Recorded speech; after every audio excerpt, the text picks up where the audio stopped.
Okay, Exodus chapter 20 and we're going to look at verse 8 through 11. This is the fourth word, or the fourth of the Ten Commandments. And we're going to read it. Remember the Sabbath day to keep it holy. 6 days you shall labor and do all your work. But the seventh day is a Sabbath to the Lord your God. On it you shall not do any work, you or your son or your daughter, your male servant or your female servant, or your livestock, or the sojourner who is within your gates. For in 6 days the Lord made heaven and earth and the sea, and all that is in them, and rested the seventh day. Therefore the Lord blessed the Sabbath day and made it holy.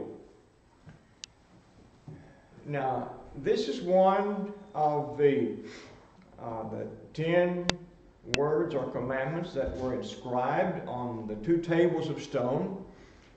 Introduced after chapter 19, I'd like to remind you that chapter 19 introduces what we're looking at here. Chapter 19 introduces a covenant that God was calling upon Israel to enter into.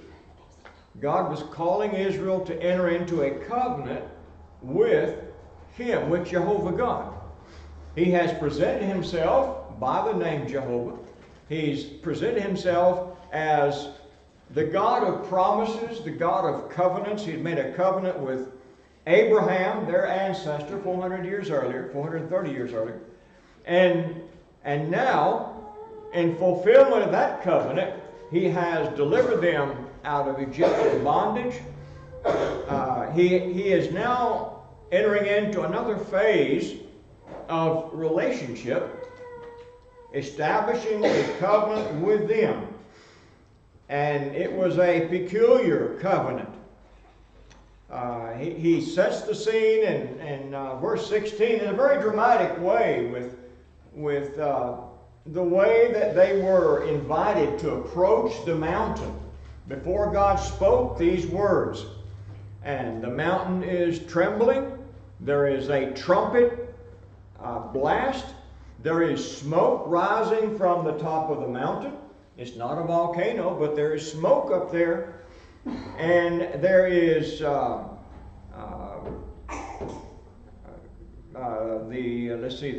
trumpet is getting louder and louder, we're told, verse 19. And God is warning them to not touch the mountain, because anyone who touches the mountain shall die. That's the setting. Now, they enter into covenant, and God declares in His fourth word, His fourth commandment, to remember the Sabbath day, to keep it holy. And then He explains 6 days. He said 6 days you shall labor, okay, and do all your work, but the seventh day is a Sabbath to the Lord your God. Okay, now He is going to describe what would be a Sabbath, because the word Sabbath was the Hebrew word for rest. Now, as He does so, He's saying they are to rest. So what's the command so far? Keep it holy. And what does that mean? Rest. Okay? When He says rest, that means what? Don't work. It's not really complicated, is it? How much worship is He commanding them to do so far? Not anything. Okay? All He's told them is, remember to keep it holy, and the way they were told to do that is to not work. Work 6 days. Don't work the seventh day. And then He says in verse 11, all right, that's because, or here's a reason He's giving them to rest, okay? For in 6 days the Lord made heaven and earth, the sea, and all that is in them, and he rested the seventh day. Therefore the Lord blessed the Sabbath day and made it holy. All right, God made it holy. Now, beginning in the last century, actually a little bit toward the end of the 1800s, you had the Miller movement, and Miller had predicted the end of the world in 1881, I believe. It might have been 1880. He changed it a couple of times. It did not end in 1880 or 81. And so he said, well, I missed it by a year. And then so they waited again for the Lord to end everything the following year, and nothing happened. And so guess what happened to the Millerite movement? It began scattering, okay? And all of his teaching and all of his influence, and it was a big thing. It was a big movement.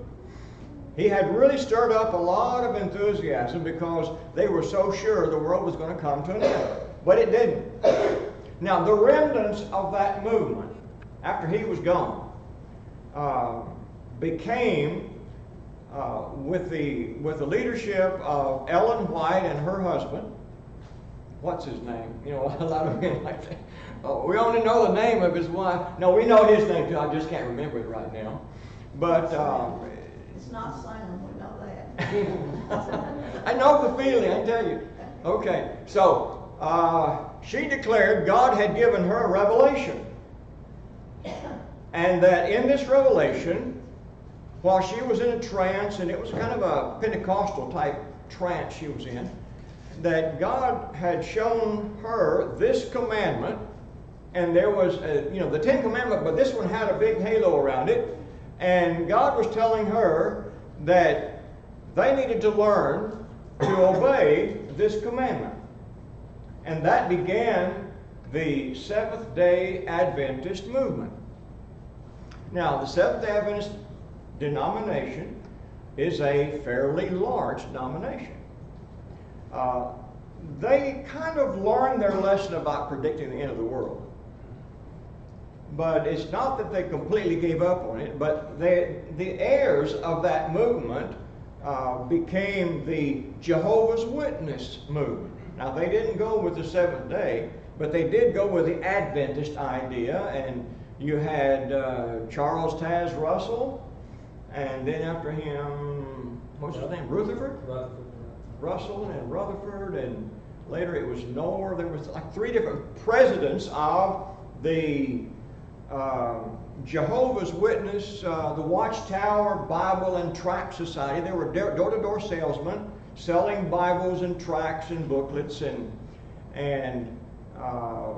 but they predicted the end of the world in 1925, I believe. What? And then 1970. Then 1970 was that was when Knorr, I think, was president, and that kind of cured them, because every time it didn't happen. Let's see, the second guy, whoever he was, had said, "Millions now living shall never die," something like that. In any case, he was evangelical.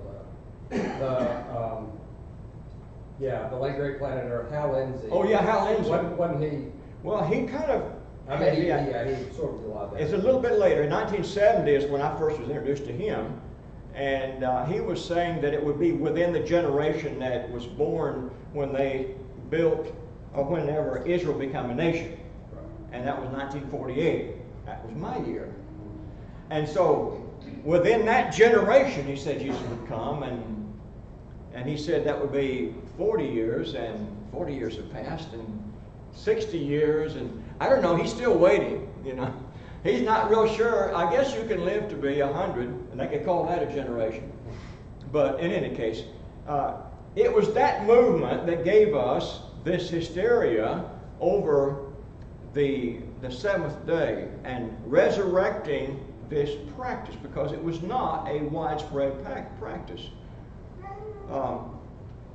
We have in our generation a full-blown movement among many Protestant churches, maybe not so much dedicated to this Sabbath law, but many of them are. But they're wanting to combine other parts of the Old Testament law, the feast days. They want to celebrate the Passover. A lot of them do. The Passover and the Feast of the Tabernacles and the Feast of Weeks. And the Adventists also advocated that, although it's not a law, that we really ought to, if we're wise, we'll keep all the laws about diet. And we won't eat pigs. Okay? No ham, no pork chops, no bacon. Okay? Who else do we know besides the Jews follows that diet? Catholic, yeah. Well, I'm hearing too many things here. Catholics do Well, that. Catholics, I don't think that, I think they will eat pigs. I don't think they have a problem with that. No, Arabs. Pardon? The Arab. Okay, the Arabs, the Muslim peoples do not eat pork. But see, they're also they're kind of a refinement of the Judaizing Christians in the early centuries. In the time Muhammad was in the 6th century or the 5th century. And that was an outgrowth of the Syrian Ebionite churches, I believe. But anyway, what we're looking at is a kind of a return to Judaizing. Okay, Judaism, Judaizing. Okay, what's the difference? Judaism, you're born into that movement by heritage. Judaizing, you're trying to get people to conform to Jewish practices. You're trying to impose that on the Gentiles. And Judaism was the religion that God had given Moses, and it was what you had in the days of Jesus. And you still have a kind of remnants of that in the modern Orthodox Jewish population.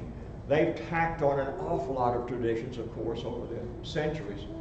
But the idea of Judaizing is a word in the Bible, actually. It's not always translated that way. It is in Spanish.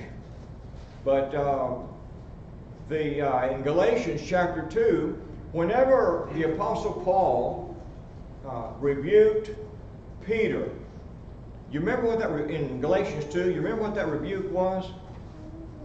Go to Galatians 2. Okay, in Galatians chapter 2 and verse 15. Let's go back before that a little bit, okay? Let's start at verse 11. But when Cephas came to Antioch, I opposed him to his face because he stood condemned. Okay, why was Peter condemned? Let's follow him. For before, certain men came from James, he was eating with the Gentiles, but when they came, he drew back and separated himself, fearing the circumcision party. And the rest of the Jews acted hypocritically along with him, so that even Barnabas was led astray by their hypocrisy. But when I saw that their conduct was not in step with the truth of the gospel, I said to Cephas, before them all, if you, though a Jew, live like a Gentile and not like a Jew, how can you force the Gentiles to live like Jews? And as I understand it, I don't have my interlinear here in front of me, but I believe that's that last phrase, live like Jews, is one word. And it's the word Judaize. Okay? That's where you get the idea, the concept of Judaizing. What was he saying then? He was insisting that these Gentile Christians live like Judaize. Okay? How did the Jews live? Well, we know that the problem here was the Jews and the Gentiles were eating together in church. That is, those who were brethren in Christ, they're not eating in church, but they were eating together within the family of God. They were eating together. There was not a problem with that. But whenever some of these Jews came from Jerusalem, They were embarrassed to eat together. Now that gets to one of the real problems with Judaizing. Judaizing separates Jews and Gentiles. Okay? And Paul would not put up with that for one moment.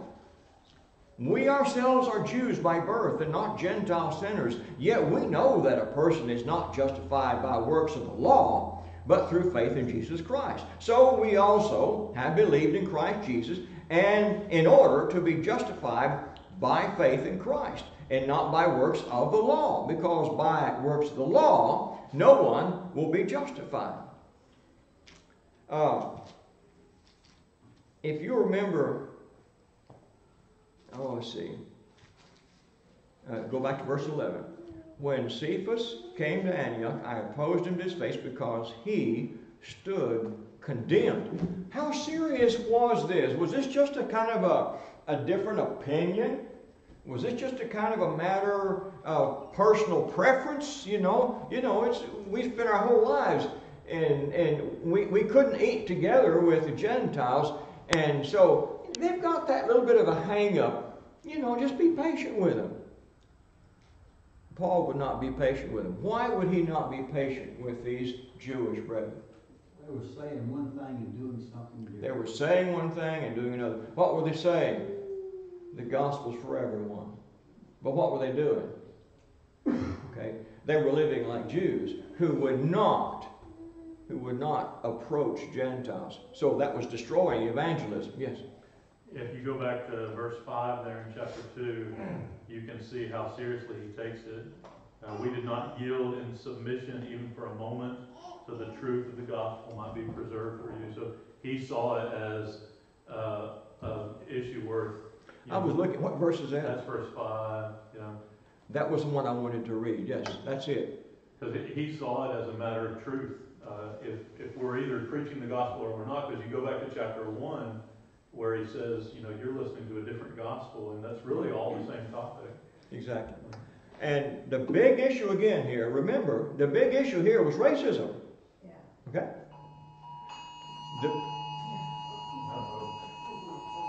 Is it a tornado? No, sir. It's in Bibb County. We're okay. If you see Sam White.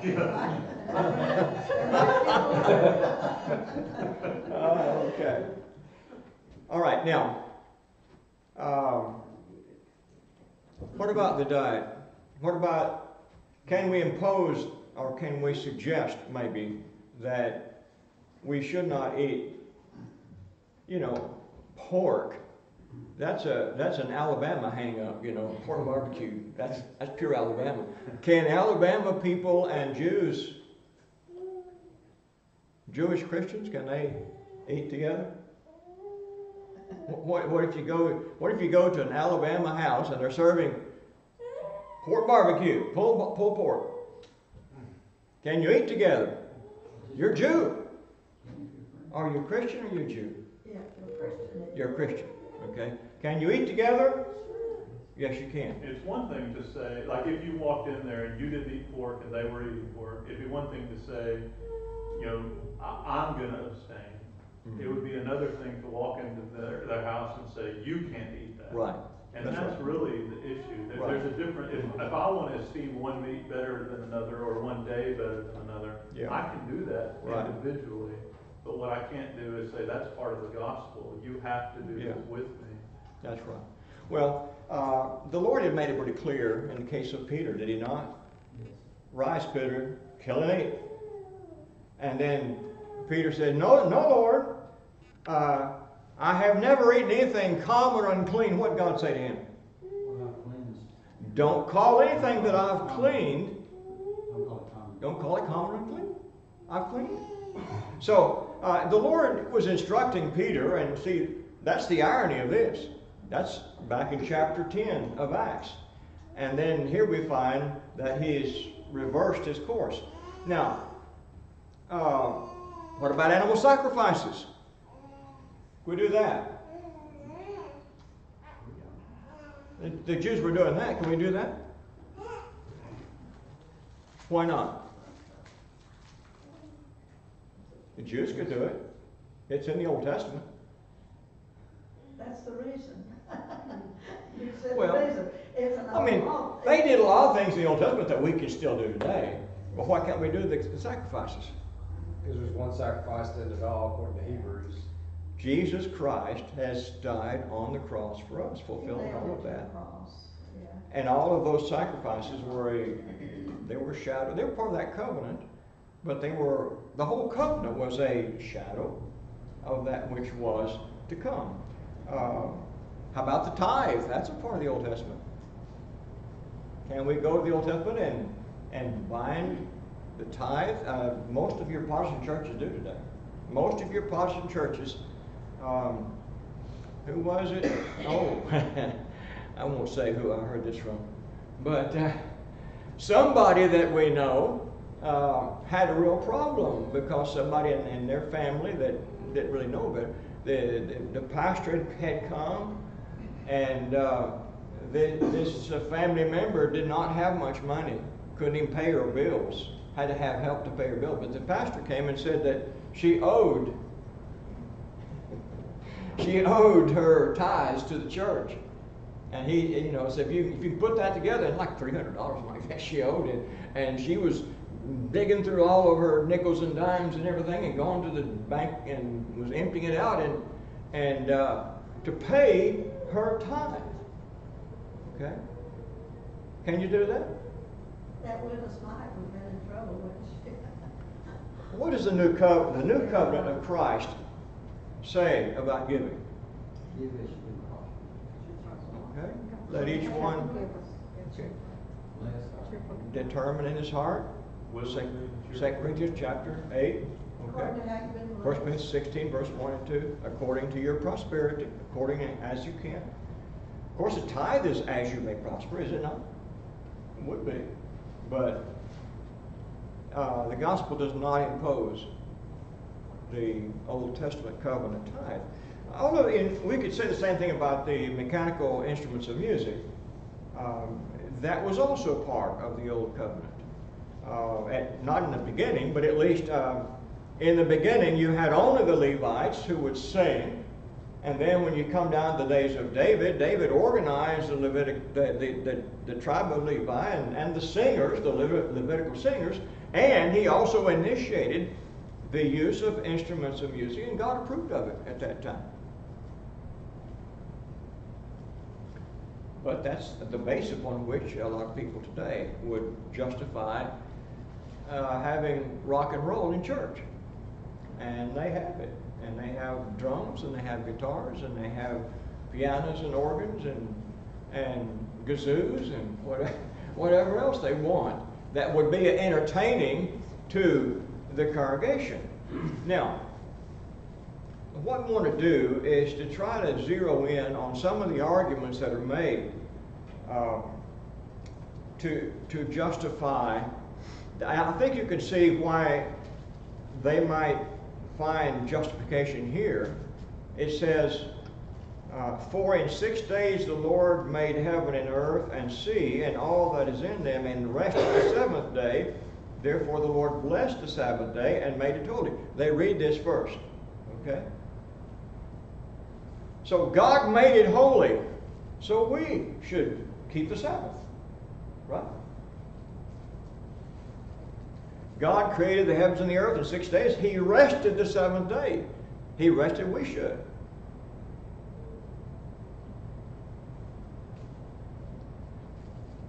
What do you say about that? Let me carry you to Deuteronomy 5. You have a parallel to that. You remember Deuteronomy means what? What is that word? Of course, it's the Greek name for the book, but second law, okay? Deutero is two, and nami is a Greek word for law. And so this is a re-giving or a rehearsal of, re-rehearsal, I guess, what would you say? Re-repetition of the giving of the law. And so Moses is explaining, he's going over the 10 words again, the 10 commandments. And look on down to verse 12. Observe the Sabbath day to keep it holy, as the Lord your God commanded you. 6 days you shall labor and do all your work, but the seventh day is a Sabbath to the Lord your God. On it you shall not do any work. You or your son or your daughter or your male servant or your female servant or your ox or your donkey or any of your livestock or the sojourner who is within your gates, that your male servant and your female servant may rest as well as you. You shall remember that you were a slave in the land of Egypt, and the Lord your God brought you out from there with a mighty hand and an outstretched arm. Therefore, big word, therefore, the Lord your God commanded you to keep the Sabbath day. Now let me ask you that. In verse 15, can you do that? You shall remember that you were a slave in the land of Egypt. Can you do that? Can you remember when you were a slave in Egypt?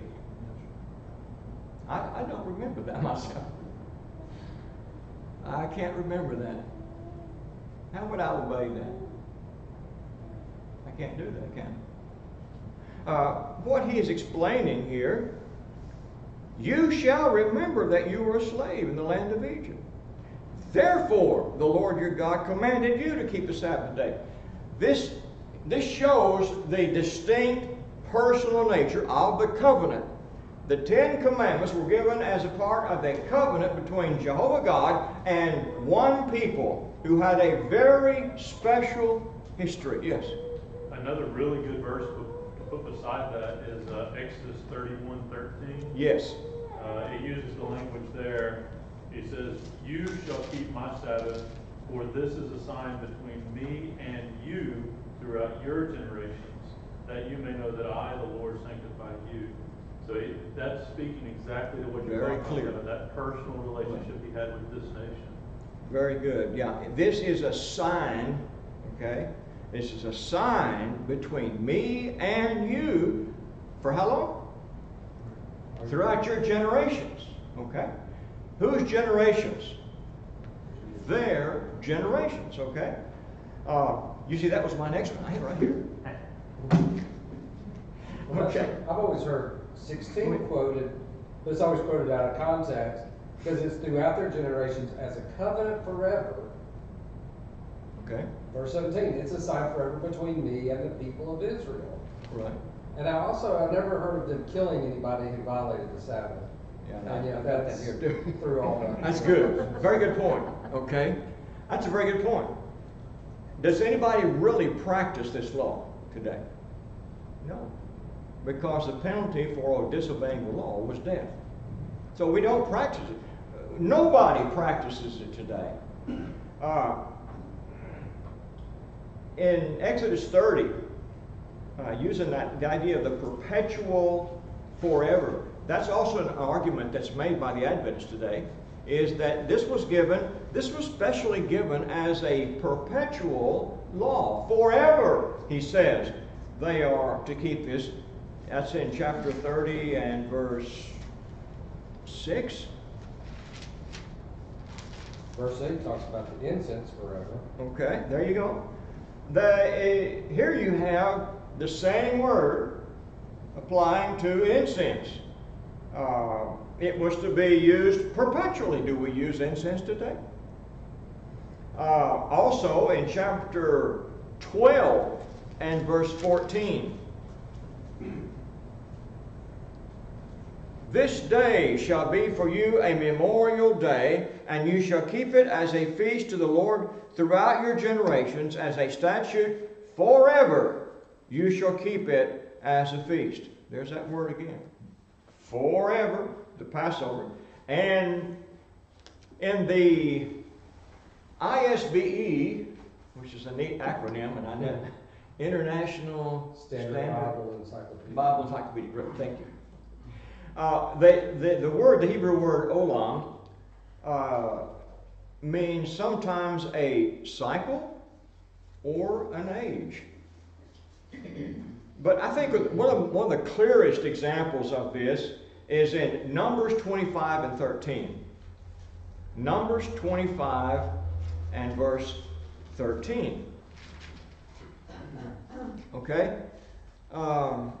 here we are talking about the Levites and their particular, God's prophecy about the priesthood, that particularly within the Levites, after Phinehas had shown his zeal, and Eleazar, son of Aaron, and his son Phinehas. And then verse 13, verse 12, therefore say, behold, I give to him my covenant of peace. It shall be to him and to his descendants after him the covenant of a perpetual priesthood, because he was zealous for his God and made atonement for the people of Israel. Now, in the New Testament, somebody took issue with that idea of the priesthood of Levi forever. Who was that? Who is it that Hebrew writer. okay, in the book of Hebrews, okay? Jesus, look in Hebrews chapter 7 and verse 11.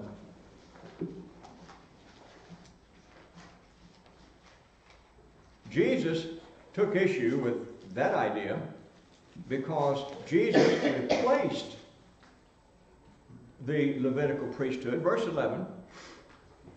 Now if perfection had been attainable through the Levitical priesthood, for under it the people received the law, what further need was there to have been for another priest to arise after the order of Melchizedek, rather than one named after the order of Aaron? For when there is a change of the priesthood, there is necessarily a change in the law as well. The fact was, the law of Moses was to be superseded. It was to be fulfilled and replaced. A great deal of prophecy. Psalm 110 is what the argument is here in Hebrews 7. Psalm 110 spoke of the Levitical priesthood. The argument is, this prophecy declares the eclipse of that priesthood. Yes? You know, one point too you could make from here, Terry, is Hebrew writer quotes about the promise of that new covenant from Jeremiah. That's it. And if you go there to Jeremiah, the reason he's promising them a new covenant is because they broke the old one. Yes. So if anybody wants to point and say, well, God said it was perpetual, God said it was perpetual, I think in theory you could say God was prepared for that to be a perpetual covenant, but they broke it. But they broke it. And once they broke it, then God owed them nothing. He owed them nothing more than the fulfillment of promises, you know, through Jesus. In spite of what they did, the Lord kept his promise of the Christ, and Christ fulfilled the law for them, and Christ gave us this new covenant that Jeremiah had prophesied. Very good point. Okay, so it says that God blessed and sanctified the Sabbath day, back there in Genesis 2, verse 2 and 3. And here we have the beginning of the 7-day week, and that became universal the world over. We still have that. And yet, there is no mention of any of the patriarchs ever observing the Sabbath. Did Abraham ever keep the Sabbath? As far as we know, no mention of that in Genesis. Moses never mentioned that. None of the patriarchs, Noah, Abraham, nobody observed the Sabbath that we know about. We have no mention of it until Exodus 16:22. Notice the way in which it's described in Exodus 16 and 22. This is the first time in the Bible that you have mention of the practice of keeping the Sabbath day. He says, verse 23, this is what the Lord has commanded. Tomorrow is a day of solemn rest, a holy Sabbath to the Lord. Bake what you will bake, and boil what you will boil, and all that's left over lay aside to be kept till the morning. So they laid it aside till the morning, as Moses commanded them, and it did not stink, and there were no worms in it. And Moses said, eat it today, for today is a Sabbath to the Lord. Today you will not find it in the fields. 6 days you should gather it, but on the 7th day, which is a Sabbath, there will be none. What does that imply? What did they know about the Sabbath day? Had they ever heard of it before? Apparently not. He's having to completely teach them about something brand new. Look at Nehemiah 9 and 13 now. Nehemiah 9 and verse 13. Nehemiah looks back on this time and talks about it. Gives us a divine commentary because he was a prophet of God. And Nehemiah 9 verse 13, he says, verse 12, by a pillar of cloud you led them in the day, and by a pillar of fire in the night to light for them the way in which they should go. You came down on Mount Sinai and spoke with them from heaven and gave them right rules and true laws, good statutes and commands, and you have made known to them your holy Sabbath, and commanded them commandments and statutes and a law by Moses your servant. So God made known to them that which was not known before. When? At that time. At the time when he came down from the mountain. Okay. Let's see. Okay. We've already, actually in an earlier class, we talked somewhat about the argument made by our Adventist friends about the ceremonial law and the moral law. Have you heard that before? That the Ten Commandments are the moral law. It goes all the way back to Adam and Eve in the garden. God had given them the same Ten Commandments, but then what we have that was done away with later was what God added to that in the laws of Moses. And they just make a distinction between the laws of God and the laws of Moses. And that sounds real neat. You know what the problem with that is? How does it make that distinction? The Bible gives you nowhere, gives you that distinction. You can't find it in the Bible. As a matter of fact, what you do find is the words are used interchangeably, over and over and over again. Nehemiah 8 and verse 8 and verse 14 is called the law of God, and it's called the law of Moses. Ezra 7 and verse 6 is called one thing, and verse 12 is called the other thing. And that is common throughout the Bible. And in the New Testament, I like this. In the New Testament, what is it? It's called the law. We just read some in Galatians a while ago, didn't we? What is it? He's talking about it when he says the law. Is it the law of God or the law of Moses? Well, Galatians 4:21 says, listen to the law. And he quotes from Genesis. How about that? Now, is Genesis before the law of Moses or after the law of Moses? It's before, isn't it? But it's written by Moses. So Genesis, according to Galatians 4:21, is the law. Romans 7:7 gives us the Ten Commandments. It's in the example of thou shalt not covet, which is the 10th commandment. Matthew 22 and 35, talking about the law of God. What is the greatest law, the law of God? Well, he quotes from where? From Exodus? No. He quotes from Leviticus 19, verse 18.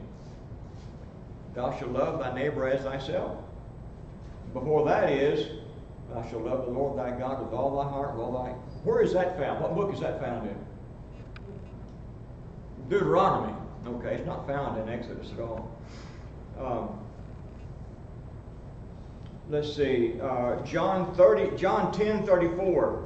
Jesus says, this is written in your law. And he quotes from the Psalms. Okay? It's in the law. And then he quotes from the Psalms.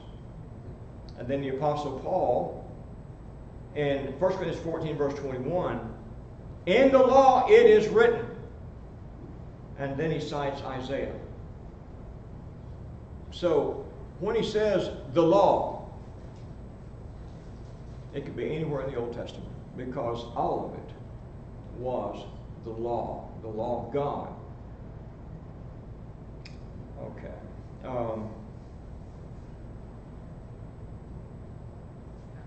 Let's read 2 Corinthians 3 right quick.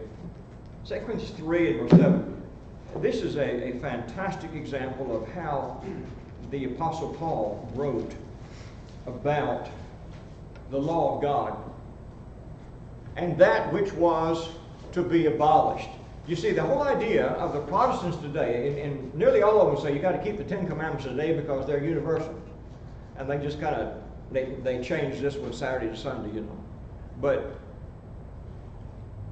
2 Corinthians 3, and I don't want to read the whole chapter, but verse 7. Now, if the ministry of death, okay, when he calls it the ministry of death, what's he talking about? That which is abolished or superseded by the gospel.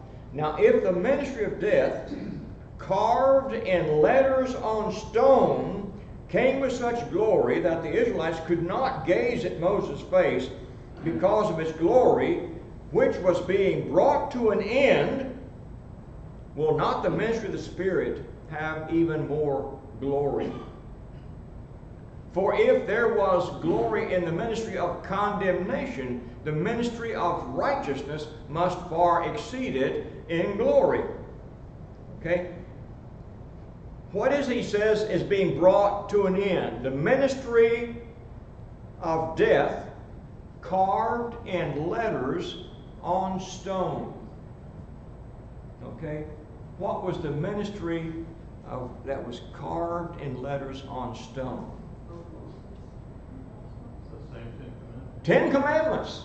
The two tables of stone. The only commandments in the Bible that were carved in stone were the Ten Commandments, so that the fourth commandment, remember the Sabbath day to keep it holy, was carved in stone, and he says that was a part of the ministry of death. Okay? Now, are we still under the ministry of death? No.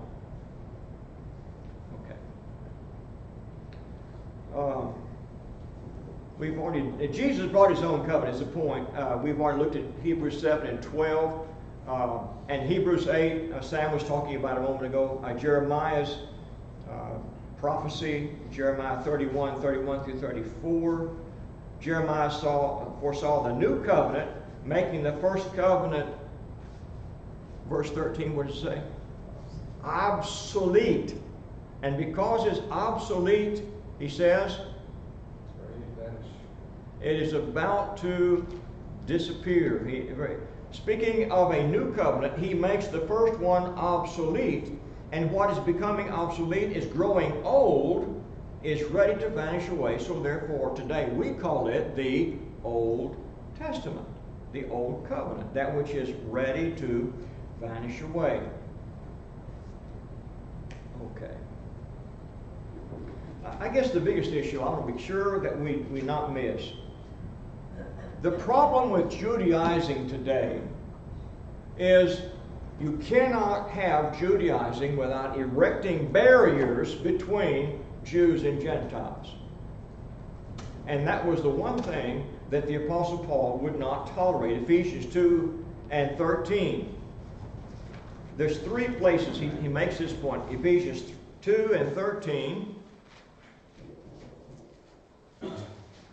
But now in Christ Jesus, you who were once far off have been brought near by the blood of Christ, for he himself is our peace, who made us both one and has broken down in his flesh the dividing wall of hostility by abolishing the law of commandments and ordinances, that he might create in himself one new man in place of the two, so making peace, and might reconcile us both to God in one body through the cross, thereby killing the hostility. What hostility is he talking about? the hostility of a law that separated the Israelites from all of the nations of the world. What does the word Gentile mean? The nations. The nations. Okay? There was Israel, and then there was everybody else. All the nations. And so there was always, you could not eat with them. You couldn't even touch them. So the very nature of this, there was a built-in hostility, and it's all one. The law of Moses was a unit. It had a temporary purpose. He encircled the Jewish people, the Jewish nation. He protected them from the corruptions of all the other nations, temporarily until the time of Christ. And then he tore it all away. And if we want to go back and rebuild what was there before, what we're doing is we are rebuilding barriers, racial barriers, national barriers. Don't you think it's interesting how the gospel began in Acts 2 on the day of Pentecost? How did it all begin? When the Holy Spirit was poured out upon the earth, what happened? What's the first thing they noticed? Aside from the rushing mighty wind and the sound, and the sight, the fire coming down from heaven, what was the next thing they noticed? What did they hear? 12 apostles All the nations were. speaking the languages of all the nations.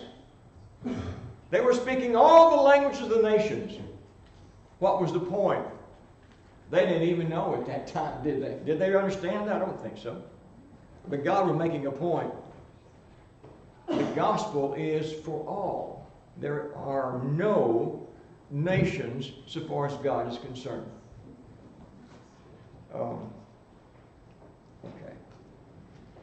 Galatians 4, verses 8 through 11, the Apostle Paul is telling us that if you insist on the diet of the Jews, if you insist on the customs of the Jews, what you are doing, and if you are binding the new moons and the feast days and the Sabbath days, and he includes the Sabbath day, chapter 4, 8 through 11.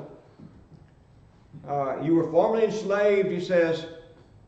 How can you turn back again to the weak and worthless elementary principles of the world, whose slaves you want to be once more?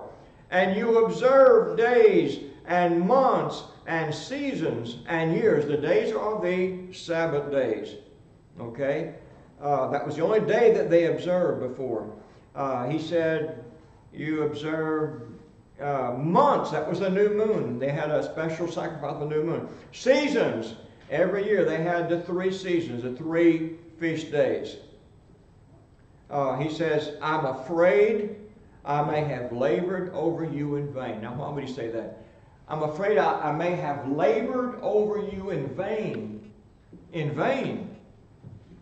He's saying they could actually lose their salvation because he labored in order to build Christ in them, to build salvation in them.